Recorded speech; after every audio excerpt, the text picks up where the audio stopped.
everything we use in our lives has got some connection to engineering, technology, construction. And if it's been designed for only a small proportion, narrow proportion of society, just purely because of everybody's unconscious bias. So I alone, as a woman engineer, couldn't design something that would serve everyone in the population. I'd want to have somebody who had lived experience around disability, ethnic minority, different things that mean, yes, I've considered their perspectives, or their perspectives have been considered in the design. So that is the fundamental reason why, when we look at the percentages in engineering, construction, gender diversity is the biggest disparity compared to the average in those gender kind of norms in society. So we really are missing a trick across a number of reasons, but particularly innovation and inclusive design, let alone the fact that we just don't have enough people working in those fields. So we need to reach a wider pool of talent anyway. And if we're not appealing to women, we're missing out on half the potential talent pool. So there's lots of very good reasons. And I think it's something that people are aware that it's important, but maybe, in recent times, there has been a bit of a backlash, I think, around EDI, EDI? Equality, diversity, inclusion. And are we done with that now? Like, can we stop banging on about it now? Because we've been banging on about it for years, but the fact of the matter is we still have to, because we're still not where we need to be. So you're talking about backlashes, and people are saying, like, I'm tired of hearing the same message. Exactly. Do you feel that as well? Do you feel that people are tired of hearing the same message, or that you are talking about the same thing? I know you've got children and you get tired of, I at least do, I'm sure you're the same, tidy this up, please can you stop arguing, please just do as I say. I don't want to enter into a debate with you. You wanted the sound of your own voice after a while, repeating. Yeah. I do get a bit like that sometimes, I have to say, and I do feel like, I've been talking about this probably since I started my engineering journey, more than 20 years ago. Yeah.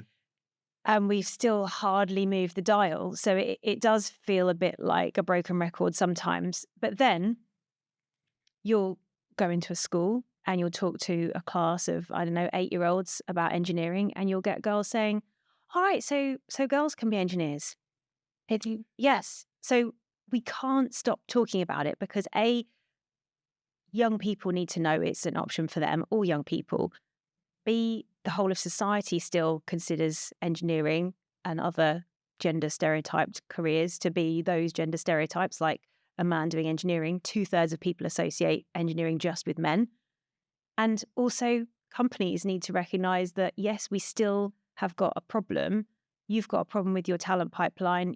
Diversity matters. So yeah, it still is an important issue to bang on about. And it's not something that we can ever allow ourselves to get tired of until we reach much better gender balance. I'm wondering here, do you think that this is just something that someone wants to do, but they just don't know how to do it?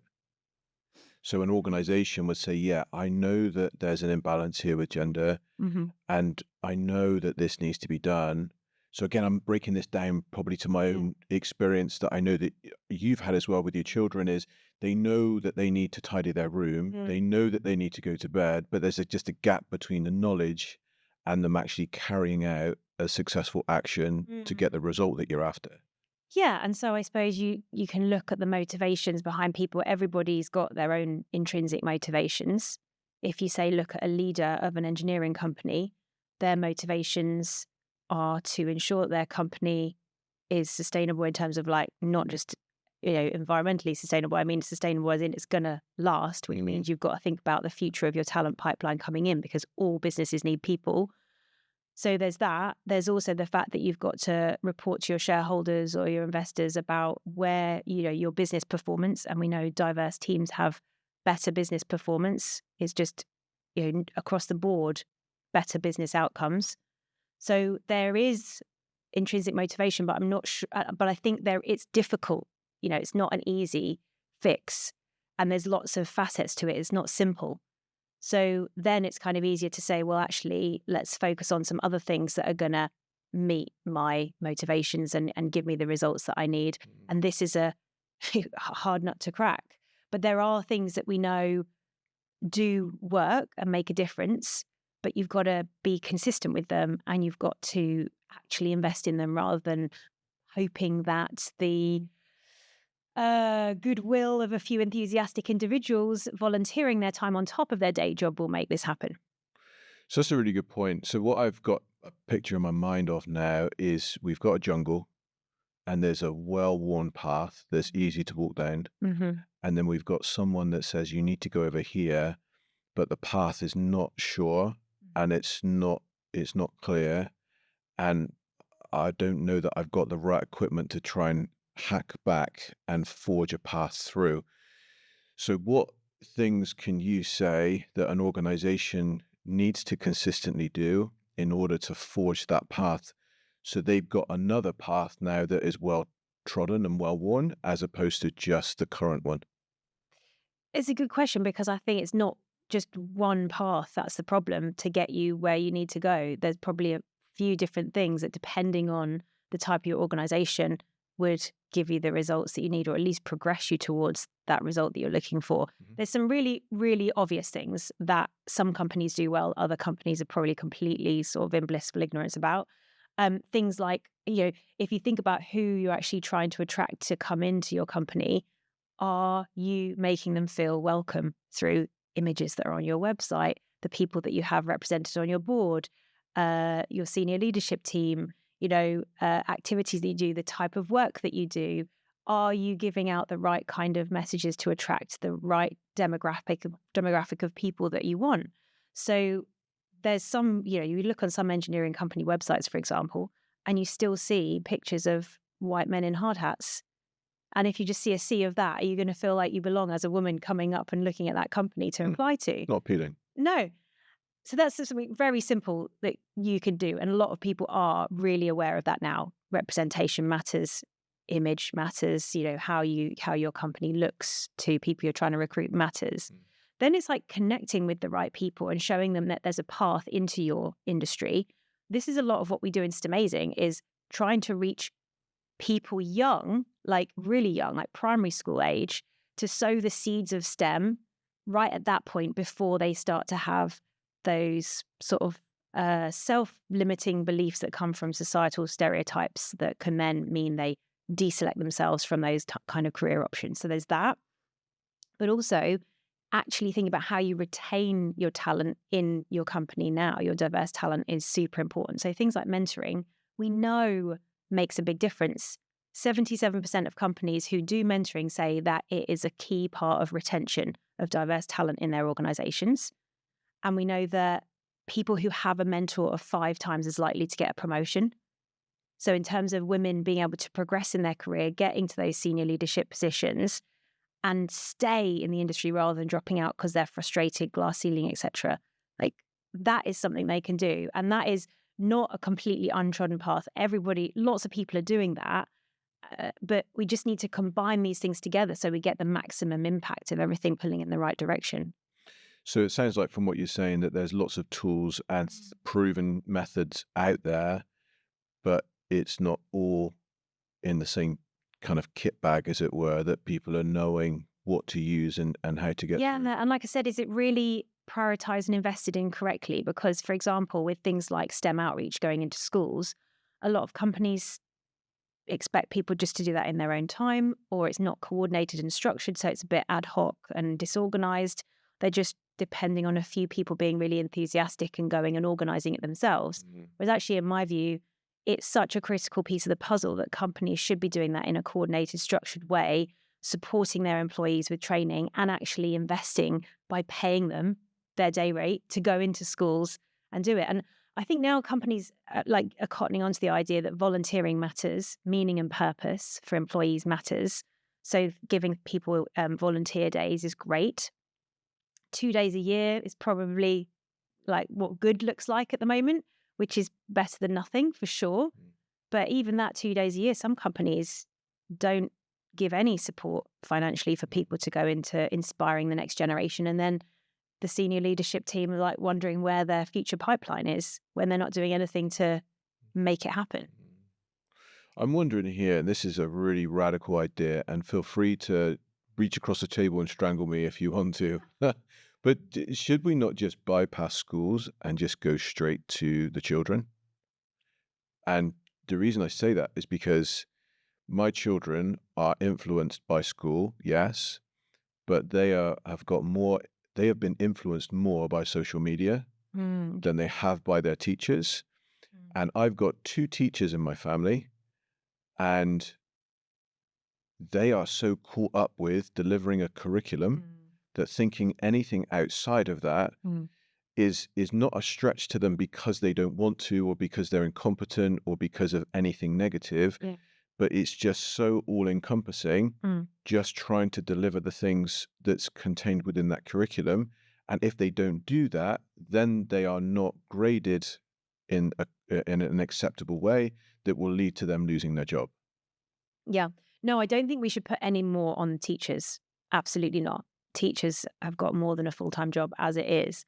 What I see the vision is that industry and the education system is much more aligned, where industry is actually supporting career awareness for young people right down to primary school, even before that, if possible, so that right from the start they can see that what they're learning in schools delivered by their teachers, which is the teacher's job, aligned to the curriculum, how that relates to the real world and careers and meaningful jobs where they can do what they care about, make a difference to what they care about.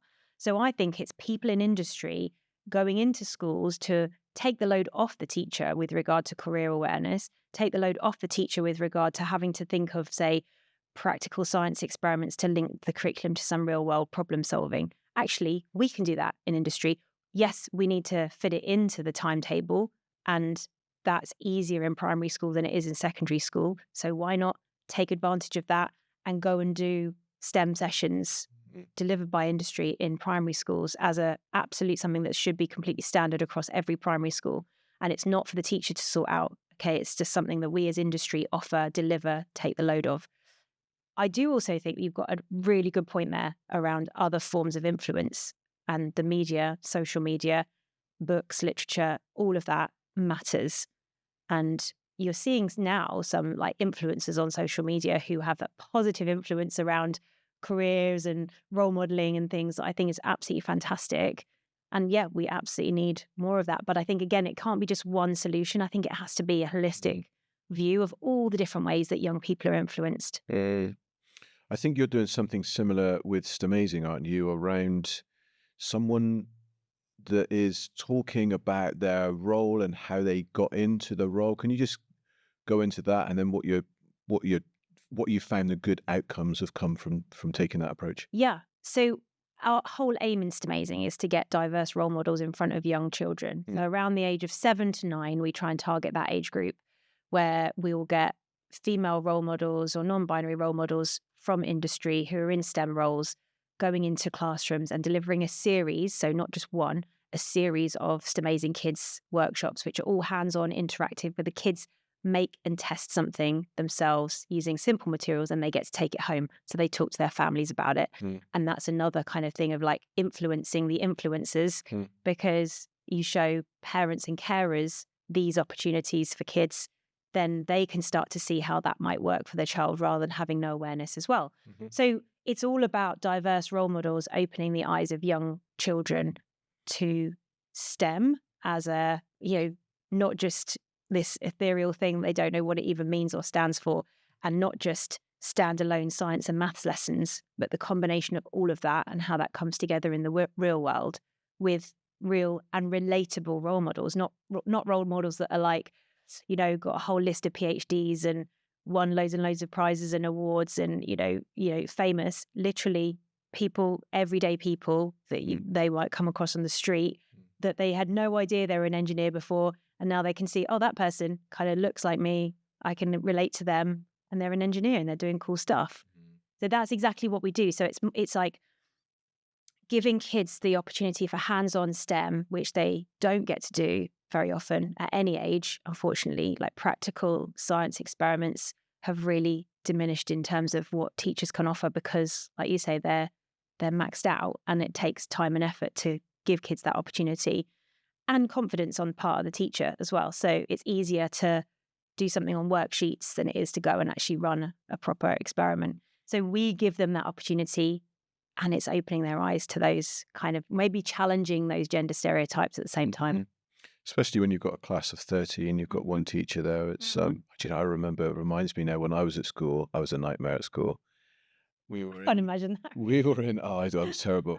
When we were in science, I was told that if you put magnesium oligals and put the Bunsen burner underneath, that it made some really kind of bright lights or pop in the whiz. And I was like, wonder how big that can go. So I waited until the teacher had left the room, and I put the full kind of beaker on this. It was piled up high. It was like Mont Blanc on a on a gauze. Underneath went the Bunsen burner. The thing lit up Oh my goodness. like worse than a firework, really bad. But I didn't realize that I had it right next to the curtain, Oh my and goodness. so the curtain went up as well. So Wow.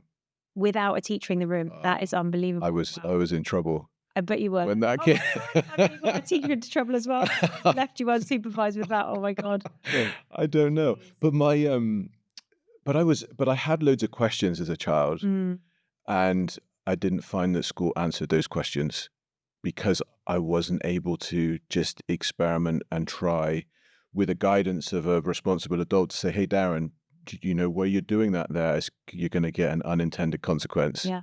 Because I didn't want to set the school on fire. No, but you were curious. And actually, we want to encourage curiosity for sure, but obviously without causing like damage or harm. But actually, that's exactly what we want to encourage is that curiosity approach, experimentation, scientific thinking, and that testing, trial and error, having a theory or just like wanting to see what happens when you do that is a brilliant thing that kids are so good at, but we almost like hammer that out of them because we expect them to conform to the standards that's just easier to manage when you've got big groups of kids, like you say. But what we try and do in all of our experiments with Stemazing kids is amplify that opportunity for curiosity. So we do a lot of things where we're testing simple things to destruction.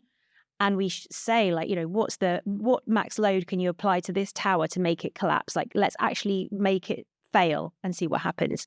And talk about the importance of testing things to failure and experimenting and explaining we do that in the real world within the bounds of safety. And we use a lot of computational modeling to do it now, so we don't have to actually cause this like level of destruction. But we need to know where the limits are.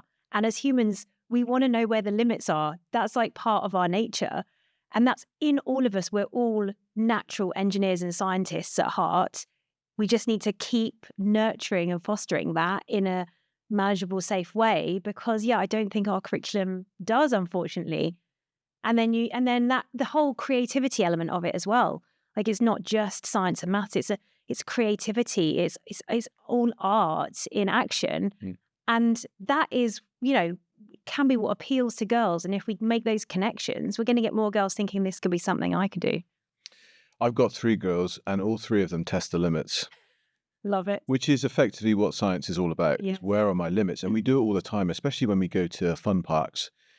When we get on the fairground ride and the thing comes over our shoulders to hold us in place, the first thing we do is we test it, don't we? Is it going to hold us? Yeah. Because there's security and safety in testing the limits. Yeah. And I think that's really is what we're looking to do when we do these experiments, is we want to find out how far can we go with this and we're still safe. Yeah, exactly. And actually relating STEM to fairground rides, roller coasters is such a cool, awesome thing to do. And we should all be thinking like that. When we go to a theme park, we should be in awe of the engineering that's allowed that thrill to be possible. So I was doing a talk recently at Disneyland Paris as part of a science festival. And the guy who spoke after me is an amazing guy called Brendan, who is a thrill engineer. And his job is to design roller coasters. Why don't we learn about that in school? Why don't we have a day out to a theme park and learn about the engineering, the construction of the theme park rides? That would catch kids, I'd be up for that one. Imagination, yeah. What, as you've been going into schools and if you've been speaking to people, what has been your biggest surprise? There's been a few over the last 5 years since I've been doing Stemazing full time. I have to say, hearing girls still be surprised that there are women doing engineering is one, because I'm in this world. I know so many incredible female engineers. You just think, surely everyone now knows it's a career for everyone. But no, there's still so much stereotype bias. So that surprises me when I hear it. And it's both disappointing, but also it's kind of gives that opportunity to change that person's perception there and then, which will stay with them hopefully for life. So it's, it's equally disappointing and an opportunity at the same time. I also find it very surprising that some young people are not as passionate about climate change and the environment as we assume all young people are.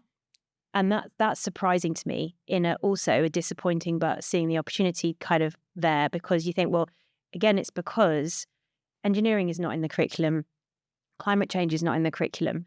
So everything that we are so passionate about in industry, young people are not aware that these challenges and these opportunities exist for them. And we can't expect teachers to be the one to tell them, because teachers might not know either. So it just shows the importance of connecting industry to education even more, because the stuff that we need these young people to come and help us solve, they don't even see as a problem, despite everything in the news, everything around them.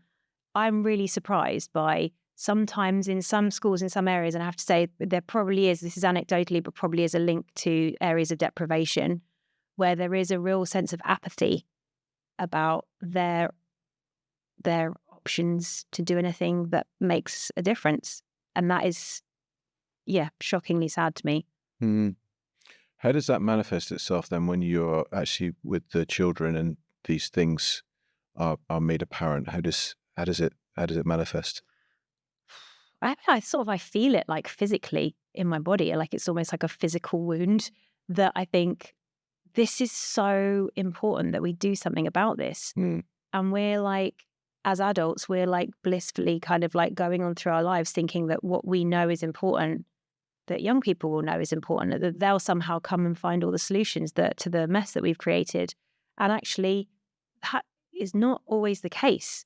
And so we have to do a lot more to support the education of young people about what the opportunities are for them.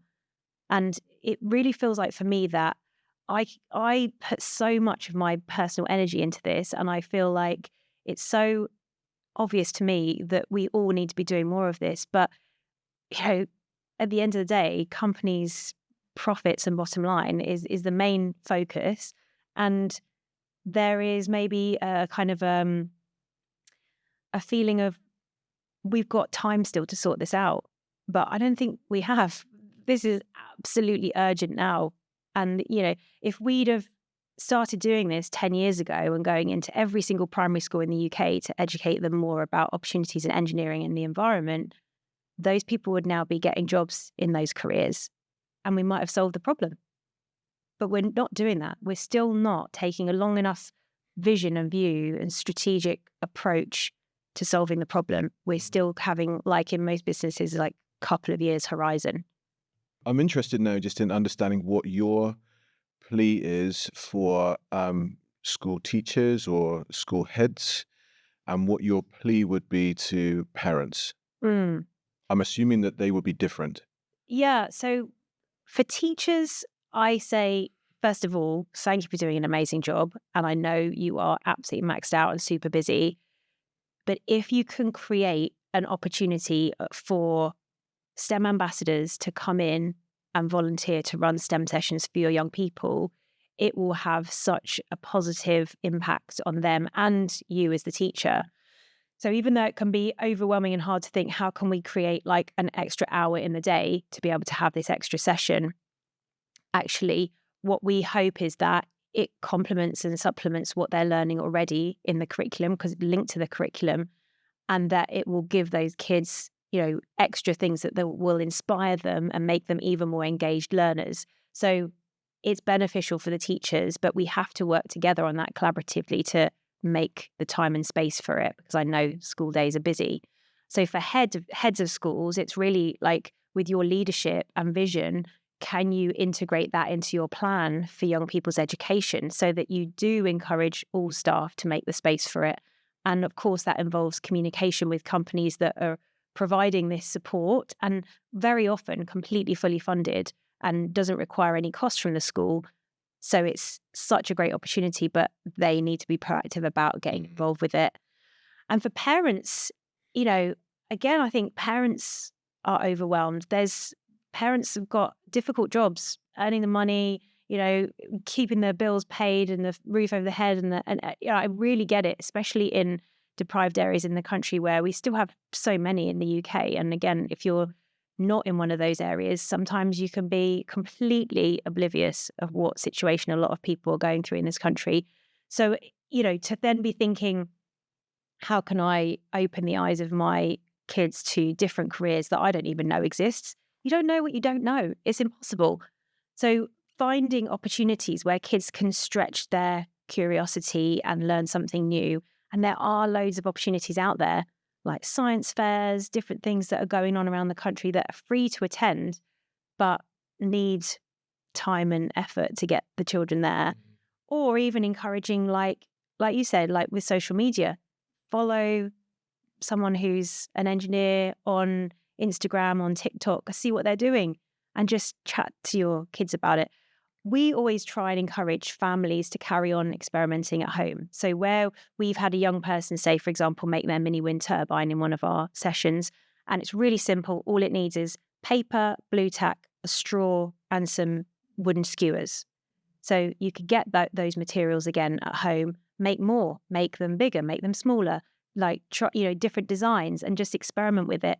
Why not do that with your kids, or at least sit there and watch your kids do it and ask them questions about what they've learned? I think really time and attention is something that, I know I'm a parent, it's at an absolute premium. It's very hard to just give your kids unlimited time and attention, but with certain things, like encouraging them to have that curious spirit and experiment and give them a bit of freedom. And yes, it might make a mess, okay? But that's good for them. Maybe get them to do it outside in the summer.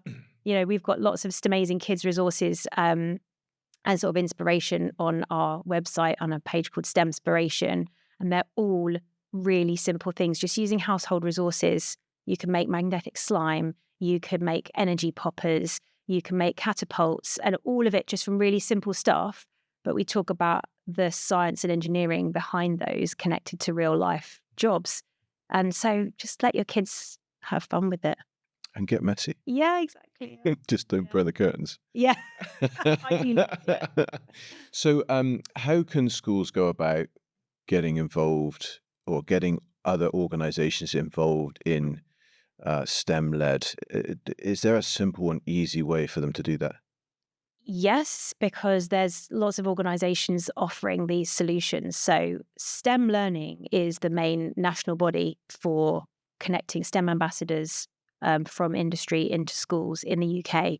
So you can, anyone can become a STEM ambassador completely for free, and that will include getting your DBS check done to prove to schools that you're, safe to work with vulnerable people. And organizations can encourage their employees to do that and give them the time and support to do that. Companies can also partner with STEM Learning and support funding them. Then there's companies like Stemazing, the company that I run, which actually provides more in-depth training for female and non-binary STEM role models. And we call everyone a role model because we think they are, regardless of whether, you think you are or not. Everyone is a role model. So we provide specific training for that twice a year. And then schools can apply to take part in our Inspiration Academy program that's completely free of charge to schools.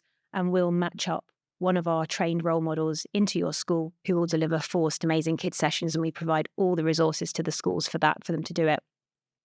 And there's many others as well, like organizations like Primary Engineer, who do amazing work inspiring young people and like really getting into that curiosity and innovation spirit for young people.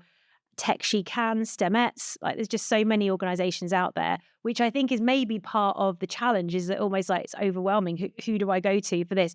But start somewhere, maybe just start local, start with something that someone in your organization is already doing, and then build on them.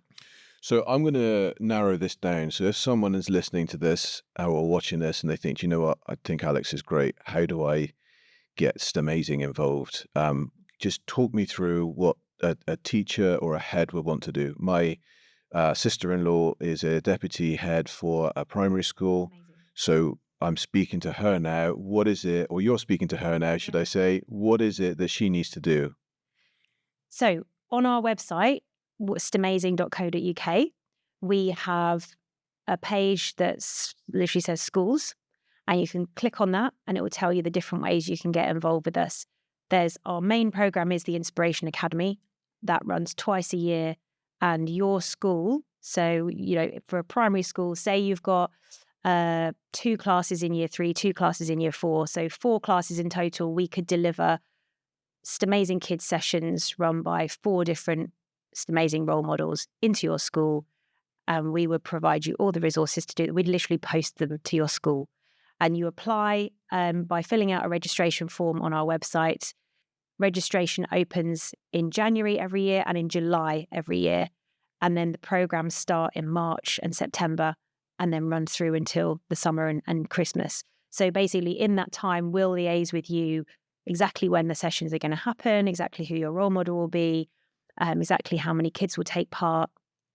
And it's simple as that. We do as much as we can for them because we know it's, life is tough being a teacher. I absolutely get it. I'm on a board of trustees as well and a governor to a local school to mine. And I really empathize with just how tough it is being in education at any stage in education, even further education, higher education. It's a challenge.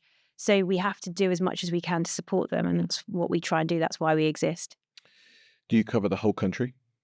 We do, yes, yeah. So we train role models all over the whole of the UK, from right down in say like Cornwall up to the Outer Hebrides. We've even delivered school sessions in the Outer Hebrides, remote parts of Wales, central London, all over the place. We try to match up our role models geographically close to the schools so they can go in person. But we also have the option of delivering online sessions when the schools are in really hard to reach areas, which we know works well because I started Stemazing in COVID lockdown time and I was doing that online. But because the sessions are so interactive and practical and hands-on for the kids, they're all making and testing something in the classroom led by the role model on the big screen. So the kids still engage and get a lot out of it. So it's possible to do it that way, even if you're in some very remote part of the country that there's no Stemazing role models very near. I think this is great. And my hope is that people watching and listening will be on the website. It's just saying, let me just try and find something out. On the other side of things, if someone listening to this is saying, I've never heard of this before, but I want to be a role model, what's their path? Very similar. So on our website, there's a web page for role models. They also take part in the Inspiration Academy program, but they get 2 months of training before the delivery into schools. And our training supports confidence and skills and toolbox with public engagement because we want our role models to feel confident. We want them to be really effective in the way that they engage young people. And that takes practice and skills and knowledge to do that. So we first of all train them to be effective with public engagement, public speaking. We then train them to deliver our specific Stemazing Kids activities. We then match them up with the primary school and then they go and do the delivery. And again, it's free for any role models who want to take part. We do guarantee places for our partner organisations who fund us, but we also keep a number of places completely free and open for any woman in STEM across the country, even internationally, because the training's all online. They can apply to take part. So even if someone's listening to this saying, I would really love to do this, but I'm not really that confident and I don't even have children or that confident around children. Yeah. You're providing them with a pathway. That's our ideal person to take part because really, I want to reach the people that have some kind of will to do it, like they want to do it, but there's something holding them back, be that confidence or experience. And that's our ideal person that we want involved because I want this program to be the springboard for them to go and just do loads more afterwards. And we always say everyone can continue, who's been through our programs, continue using our Stemazing Kids resources afterwards and just do as much delivery as you can. And we see that happening. Like over 85% of our role models want to go and just carry on doing as much as they can afterwards. Like, it is the springboard into them doing lots more. So that's the ideal person we want, because I know from my own experience, like being an introverted person, being shy about public engagement, lacking the confidence, having imposter syndrome, all of those things can hold you back. But when you have the right tools and support to get over that, you benefit massively as an individual, and it has that ripple effect of benefiting your community and society. Alex, I can see and feel your passion, but every passion has an origin story. What would you say? Where do you think, or where would you say that your origin story began? I've done a lot of soul searching about this. I've even had counseling and therapy about it, because I went through a patch of my life where I just felt like I didn't have the answers about myself. And talking to a trained counselor helped me dig into my story to work out how to connect the dots. And I think that's so helpful for anyone, because I felt a bit lost. I felt too pulled in the direction of other people's expectations, other people's agenda, and actually getting to the core of why you exist and what's been your drivers throughout your lifetime then allows you to have crystal clarity on your passion and your purpose. So for me, talking to a therapist allowed me to look back and realize that an incident I had when I was only 4 years old, being in a car accident with my sister and my mum, really was the kind of sort of point at which my life changed, because I no longer went from just like a normal family with a normal, growing up with a normal sister. I then had a sister with multiple disabilities, and I saw the impact of that on my parents and on my sister. And so I became much more aware of my sister's needs and how the world didn't fulfill those needs. Everything was hard for her, still is hard for her. And I also saw that my parents, both of them working, both of them trying to support a child who's got brain damage, who needs lots of different therapy appointments, medication, etc., doing exercises every single day to try and support her physical development. They had to focus on her. And I wasn't important in a way. Like, I wasn't the one who needed the attention. So it kind of shaped my personality into being that wallflower, that invisible person, the good little girl who doesn't need any attention. And then keeping that sort of like identity that I had created for myself into adulthood, you at some point you have to go, is this serving me still? Is this even who I really want to be? Is it even who I really am? But circumstances have created it. And then it took me a long time to kind of break free from it, or even give myself permission to be a different person. But it is possible. And I think that's why I'm so passionate about women being empowered, women finding, like, really connecting to their passion and purpose, because it's something that's available to everyone. But based on circumstances, sometimes we feel like that's not a possibility for us. So definitely, like, one of the drivers for me creating Stemazing was my awareness of the lack of diversity and inclusion in our society as a whole, not just disability, but in every aspect, gender, ethnicity, sexuality. Once I think you become, your mind is more attuned to one area of lack of diversity and inclusion, you kind of open your mind to all the other areas. So there was that. And then also from my own experience of being a woman in engineering in the minority, seeing how all that connected together, and the gap of really supporting women to be more empowered role models and then go and inspire the next generation. That all came together in my vision for Stemazing, which I didn't have the confidence to create until 5 years ago, even though I've been having the idea for probably 10 years before that.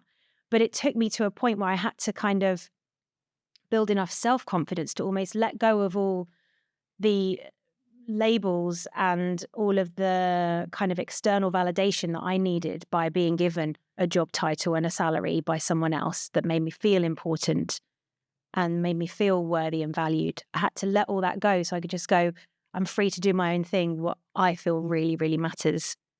And then it's just kind of blossomed from there. This, for me, is going back to this original question.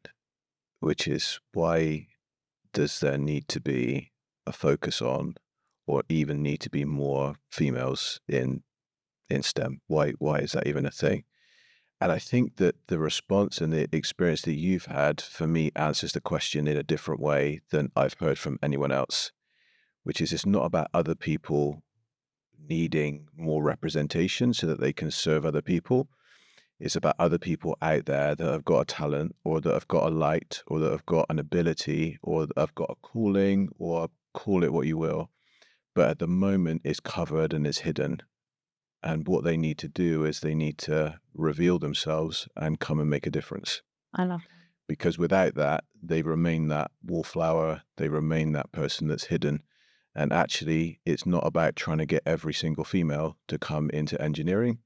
It's about getting the females that will benefit engineering and will come alive through engineering. And it's having them having the courage and having the ability to come into engineering. Yeah, I love that. And I think I love this phrase of like, our big challenge in life is to become all that we have the possibility of becoming. And we can't do that if we don't truly know ourselves. We can't do that if we don't truly know what we really care about.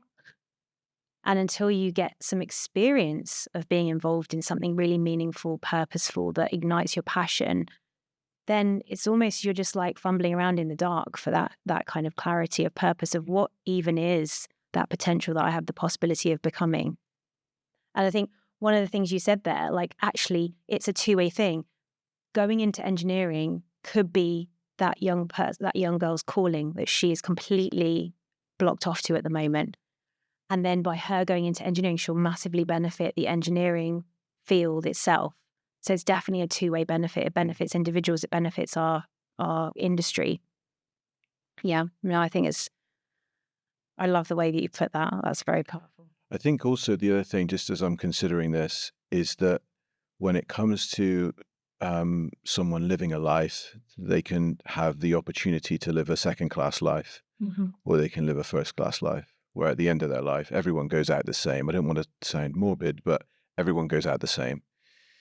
But some people go out different, and that's because they've left it all in the way that they've lived. They've given and they've risen to every opportunity or everything that really is within inside of them, and that passion. And everyone is so different in the world. Every passion is covered, but it's about living, I think, that and going out with that first class life as opposed to the second class life. Totally. And that takes courage, because you have to have a certain amount of vulnerability in that to kind of put yourself out there as the authentic person that you really are. And that is, I feel like I've had a lot of courage in my life, even from growing up, even from the fallout of the car accident that we were in, seeing how it affected my family and how it affected me, but not being able to really, feel like that it was okay to say that it affected me. That took courage in itself. But the real courage came from going, actually, this is who I am and this is who I'm meant to be. And that's why out of our Stemazing 3 C's, we have our values are curiosity, creativity, and courage. And we enforce that in the Stemazing kids activities we do, and we enforce it for our Stemazing women in their own personal journey. And it is a personal journey that you go on when you level up as a role model. Because as a role model, that's exactly what you're aiming to do. You're aiming to live a first-class life, look back at the end of your life and say, yeah, that mattered. I left a legacy, all of those different lives that I have impacted. You'll never know the ripple effect of that. It will be bigger than you could possibly imagine. And it's simple things you can do. It doesn't cost money. It takes a bit of time and it takes courage. And you can make more of an impact than you'd realize. I love that. The other thing that's kind of connecting in my mind now is just as I'm listening to you is that that discovery comes through play and experimentation. And so you're never going to discover what your first class life looks like unless you have the courage to play or experiment. So at some point in time, you would have had to decide to look more about yourself and what that looked like. You had to experiment with that.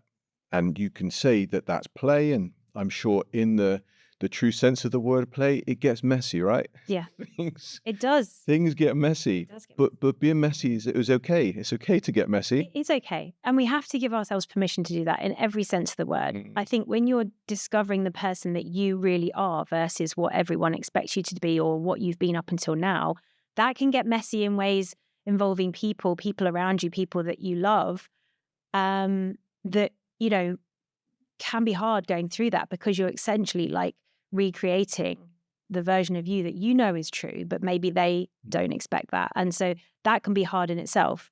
And letting go of things that you feel are things that are important to you, but actually are shackles, you have to let go of that. And then you can really focus on actually, what do I really want?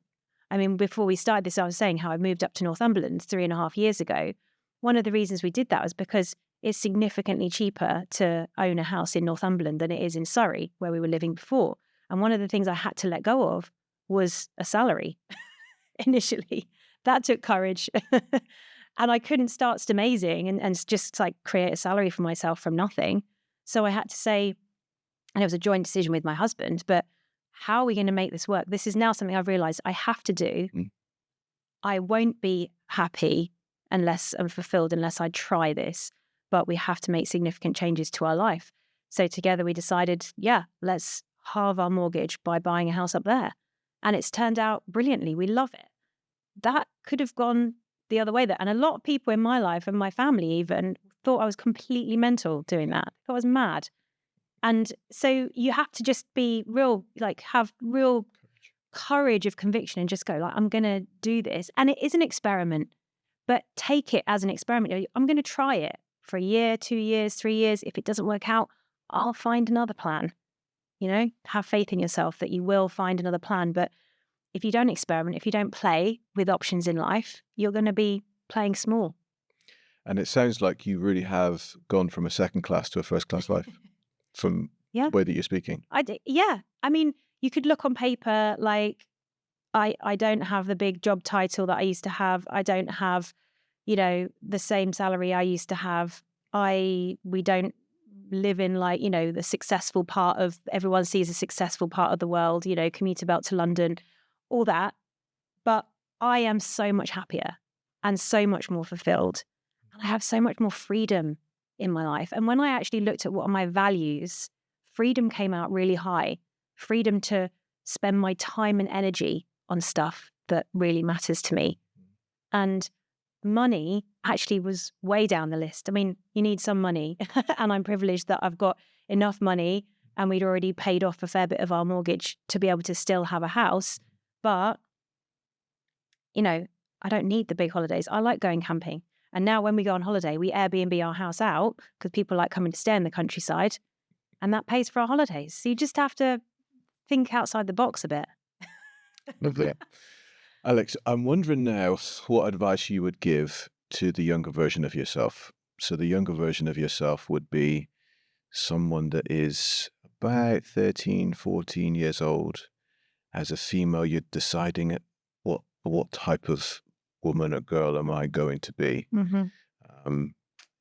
With my 3 girls, it's been different for all 3 of them.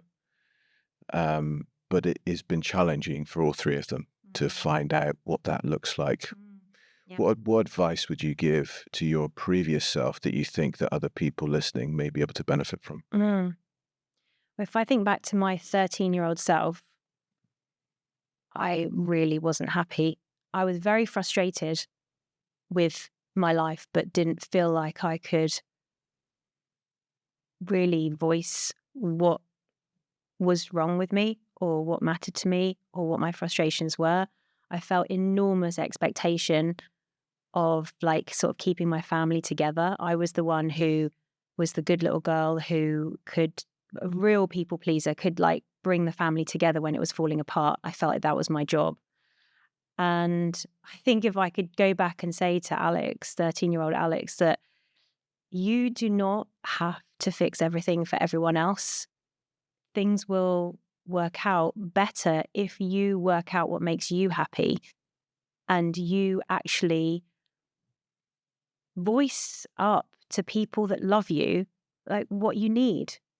don't try and be the adult to all the adults in the situation, because actually you can be a child. It's okay to have needs and ask for those needs to be met. So I think even now, like, sometimes I struggle to ask for help because I go back into that person of like, I've just got to hold it all together for everyone. And I have to remind myself, like, that didn't serve me then. It's not serving me now. You know, it's okay to ask for help no matter what age you are.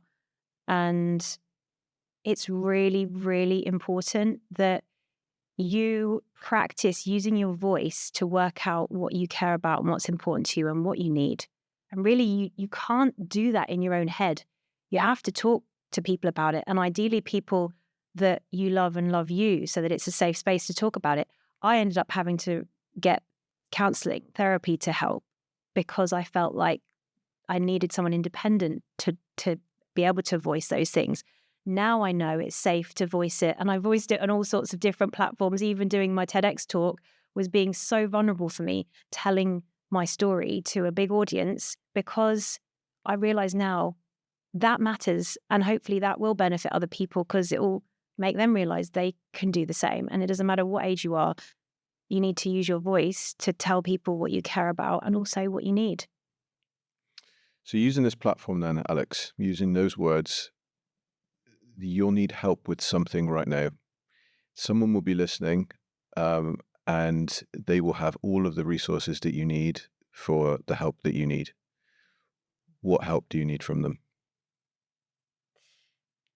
At this stage in where I'm at with growing Stemazing, still I would say, like, really working out what the art of the possible is for this small nonprofit that I started, that now we have 6 people in the team. I feel like it's got incredible potential because we've already trained over 600 women who have already had over 150,000 Stemazing Kids engagements, as in we've delivered over 150,000 Stemazing Kids experiments, hands-on experiments for kids. That level of impact from such a small core team really running this just shows that, like, if we could just scale up the team even a little bit, what incredible exponential impact we could have. So what I need is companies to support what we're doing, get behind it, not just with words and with likes on my LinkedIn posts, but actually with offering to financially support so we can grow our team. Because we now know what we're doing works. We know we're not only supporting women in STEM to be more empowered, find their voice, grow their confidence, find their purpose and passion, but we're also having that long-term impact on young people, recognizing that STEM could be for them, both boys and girls. So I genuinely feel like, so passionately, this is a solution for our industry, but I need companies to not only support with words, but with actual cold, hard cash, and like reach out to me and ask what you can do to help and be part of the solution. And it's not just hand over your cash and have done with it. Like, we want you to be involved. We want your female role models in your company to get involved, go through our training.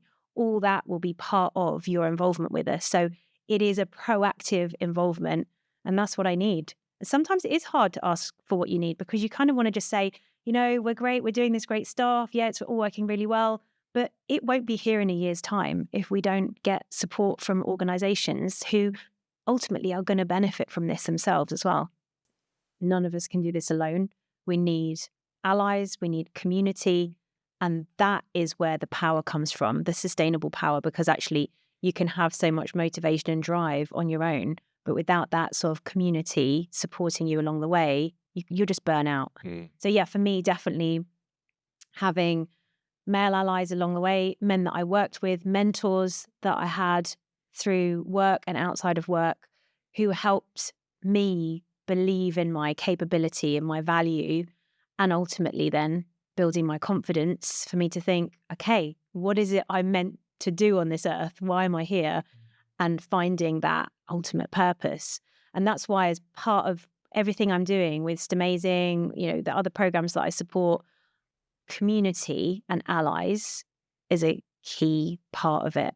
And I think community where, you know, say if you're in your job as a woman engineer, you're in the minority all day long. You might experience microaggressions, unconscious bias, gaslighting. and it's exhausting. If you then have a community outside of work or even a network in work where you can just get that sort of like respite of being in the minority for once, and you're actually in the majority as a woman in STEM with other people who have experienced similar challenges, who maybe like have a similar kind of passion to you in life, that gives you energy and that gives you that kind of long-term sustainable passion to just keep going and that support. But allies are a key part of that. And that, I think, that's maybe what we're still missing in all of our work with equity, diversity, inclusion, is really knitting together everyone who is part of this, and not just having minority groups, but actually bringing in allies with it as well. And in our Stemazing community online, that is open to all genders, but we still predominantly see only women joining that. We've got a few men who've joined, but we want to try and bring men into the conversation. We want men to find their voice as part of this as well, and how they can provide the support that benefits everyone. But I still think we've got a long way to go with that. I don't have all the answers. And now I think I see a lot more groups focused on how can we all work together as a collective community to have the positive impact that we need that benefits everyone. And I think that's got to be the way forward.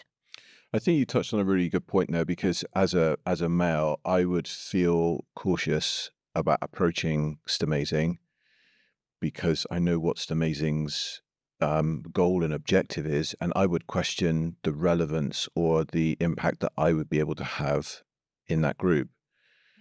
And as I say it out loud, it sounds daft, but it almost feels like I'm not welcome, or I'm not needed, or it would feel like that. Yeah. And that's something that I think we need to reflect on in Stemazing. Like I'm a woman, we're a team of all women running Stemazing.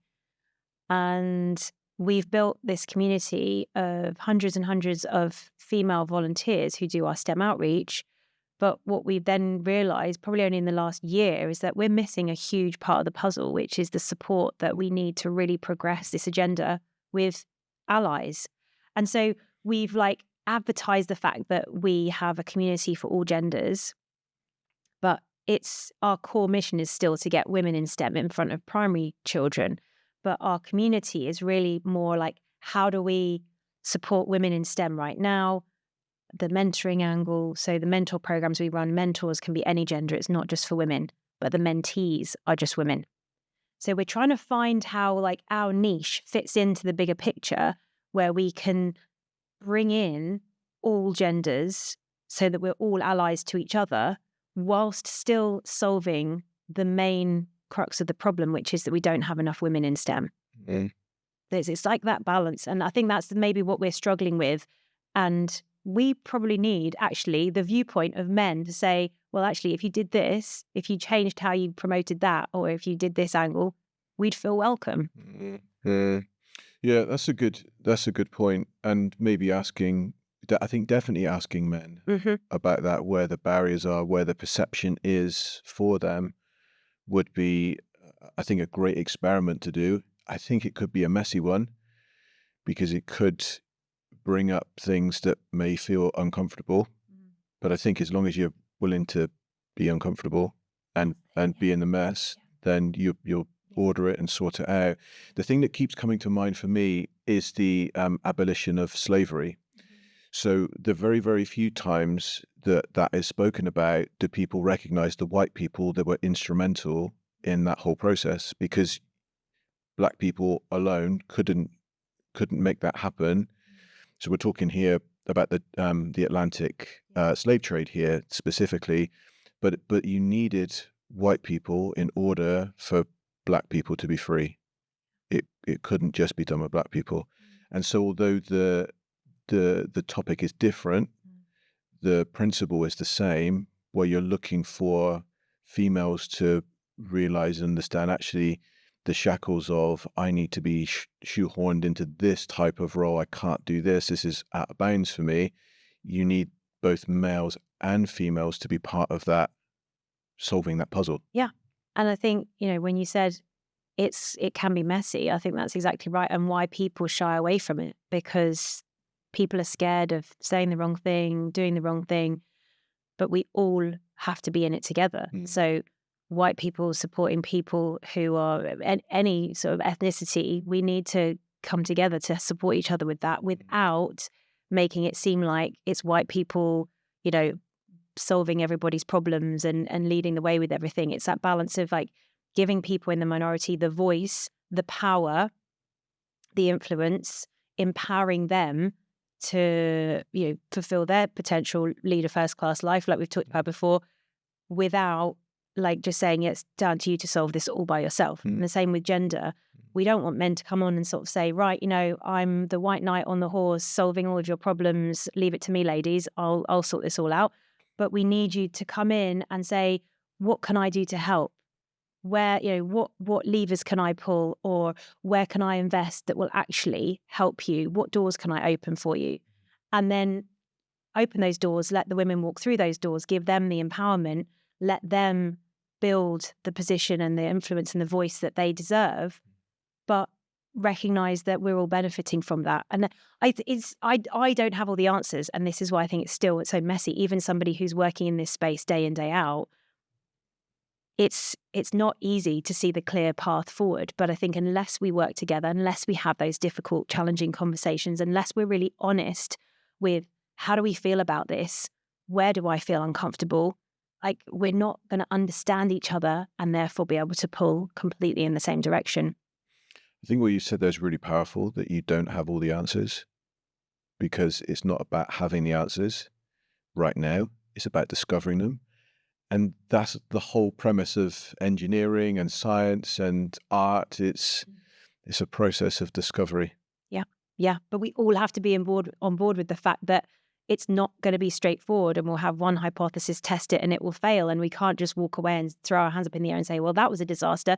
We've got to like pick the pieces up and say, how do we reform that into the new experiment? And be resilient, have courage along the way. And like you say, together, there is a way forward. None of us know exactly what that is at the moment, but we have no option than to try. We can't stand still where we are. I love that. And failure is not final. Failure is not bad. It's just data points that says it's not going to work this way, but these are the reasons why. I love that. And I would endorse that. I think that is a very clear and concise ask. And I really hope that there will be people listening that will come and have a conversation with you. Because the conversation that I've had with you is inspiring, fundamentally because what you're doing is you're taking someone to discover what their first class life is. And I know a number of female engineers. One of them actually, I don't know if we mentioned this before, but one of them works for Airbus. Her name's Alex.